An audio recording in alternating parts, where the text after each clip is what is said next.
আলী ভাইয়ের বাগান বাড়িতে চলে আসছি। বাগান বাড়ি আসা অর্থাৎ এই জমিটা অনেক পুরানো একটা বাগান আছে এখানে, আর সাথে একটা বড় পুকুর আছে।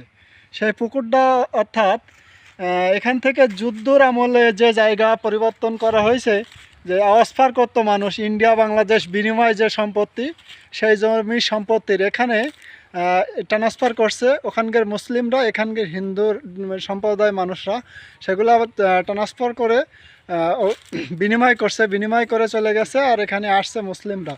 সেই পুকুর দেখতে আসছি আজকে। নন্দী পুকুর বলে সবাই, নন্দী পুকুর দেখার জন্য আসছি। নন্দী পুকুরটার এরিয়াটা মূলত 9 বিঘি জলাশয় সহ, জলাশয়টা আছে পুরোটাই 4 বিঘা। 4 বিঘার ভিতরে 5 বিঘা আছে ডাঙা, অর্থাৎ টোটাল মিলে আছে 9 বিঘা। 9 বিঘার ভিতরে জলাশয় আছে। আর এটাই এখন বর্তমানে এখানে সাবেক চেয়ারম্যান ছিলেন ইদ্রিস আলী, তাদের নিয়ন্ত্রণে ছিল। এখানে বর্তমানে এখানে বাস করতেছে, তার পূর্বের পুরুষরাই আছে এখন।